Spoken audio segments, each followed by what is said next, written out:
Hello and welcome to episode number 18 of Travels Around My Bedroom. So today I am taking you to Africa and I'm taking you to the small country of Benin, which is nestled between Nigeria and Ghana, with Togo right next to it. So I was in Benin not that long ago, actually in January and February.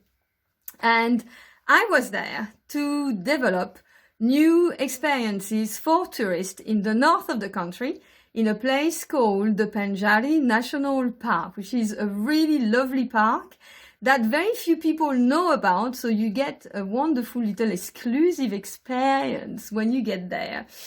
And on one of my excursions, one of my guides took me to an antique shop. Now, the issue with me and antique shops is that if I enter an antique shop, it's the death of my wallet. I love old objects. I love the stories that they carry with them. So for me, I just must grab everything that I can. And I immediately fell in love with this piece, and this piece. So let me tell you about this. Yes. So Benin is a small country of 11 million people, and it looks like a key on the map. And there are lots of ethnic groups there, about, I think, over 40. And this thing is worn by the ethnic group that are called the Otamari. But you also have the Fon, you have the Bariba, you have the Dandi, the Aja, the Yoruba from, as well, from next door, from Nigeria. And this was initially a warrior hat. And what I love about this is that you can actually interpret it look at it from two sides. It's got a plant-based side and then an animal side. The plant-based is that. So it's weaved by men with the fibers of a tree, which are called the nere tree. And I call it the mustard tree, because they make mustard out of that tree, and it's mustard that is very different from what we have in Europe or in West America. It's North America. Oops. They make it in little balls that sting so much it's actually quite vile, but it tastes beautifully. And this tree is very, very well known for its properties because it's got a lot of vitamin C, a lot of iron, but it's got all the amino acids that you need in one day. And it's used as well as an antiseptic. It's used to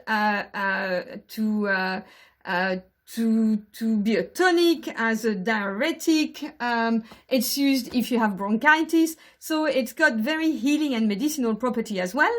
And it's very nutritious because it's got a lot of glucid, I think, lipid and protein. I think I remember all the things that I've been told. So this is the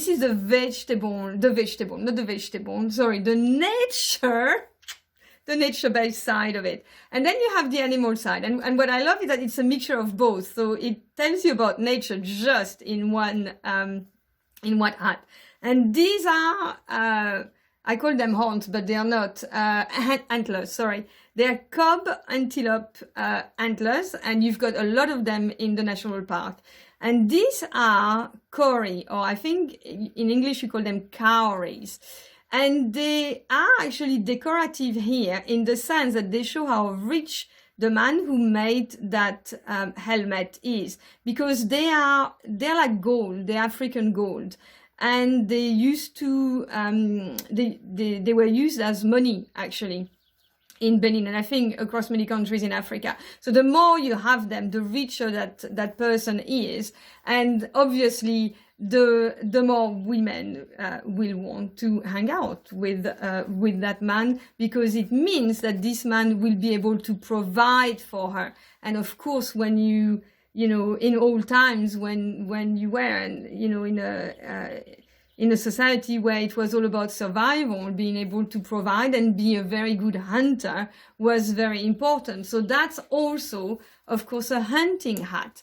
And this makes me, you know, go to here, because that is a shield that you use as well, you know, traditionally for hunting. So hunting is still, I went hunting for a day, and they hunt with a bow and arrow, but they also hunt with a root that has got something at the, it's natural, it's part of the root, but it goes like this with a kind of ball at the bottom. And I took a broom in order to show you how that works, yeah. So you'd have the root, and they use the root, and they will knock the root on the soil, and they then dig a hole, because they eat a lot of hair or rodents, and they'll just grab the soil, and they would see the excrement, and they would know what kind of animal is in there, and if they ought to go and hunt. And then what they'll do is they dig a hole somewhere else, and then they'll try to go in order to see where the animal is in its tunnel. Yes, and then, you know, so that's, you know, I fell in love with those pieces. What I didn't know at the time, which I found out looking at this piece, is that they are also initiation helmets. So if you look at this is a helmet for the initiation of women, and they're worn like this, yes, and it is for girls. They have ceremonies every single year for girls to get into, let me just get like this so you can see it, to get into womanhood or into adulthood. Now, I am passionate about initiation ceremonies, and I love the fact that I was drawn to these helmets without knowing what they meant in the first place. And these ones are worn by men and women as well. And it's the role of men to look after the initiation of young women into adulthood, which is very different from what I've seen in other countries. So, for example, if you go to Australia, if you walk around Uluru, in Uluru, on the rock, there are places, there are opening where Aborigine women and elders will take young women to teach them about womanhood, about what it is to become a woman, and the men will do the same. And I love initiation ceremonies because they allow the passing of knowledge, and this is something that we don't have anymore. And I find that the reason why there are so many young men and women that are lost in society, it's because they don't have that connection to their elders, and they don't receive the teachings that enable them to manage life and understand life. So, you know, this gets me to really think about what it means, because these are beautiful pieces. What it means, to be initiated, and what knowledge can you pass on, you know, to the youngsters? What do you have to teach? But also the qualities of who you are as a person. So here, you know, we're seeing that there is a quality of a warrior, and the amazing thing about Benin is that it is also the country of the Amazon warrior. It is one of two countries with Ethiopia where they've had, you know, real warrior women, Amazon warriors, not in movies, but they existed. And I went to see that place, so I'll tell you about that later. But just as an introduction to that, there are different, you know, as I said, qualities about a woman. We all have a side of a warrior. We then have our queen side, then we have our lover side, and then we have our fairy or our magician side. And you know, when you are a female warrior, you are a woman that is courageous and who stands up for something.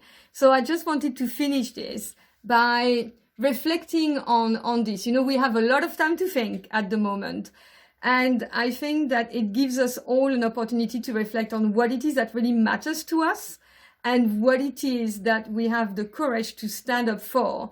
You know, what are the things that really upset us and that we want to change in the world.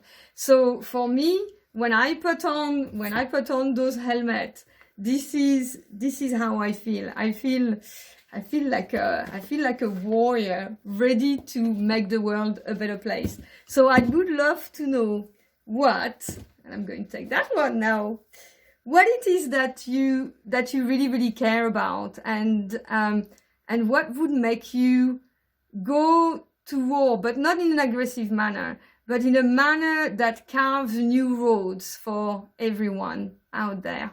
Thank you for listening. Bye.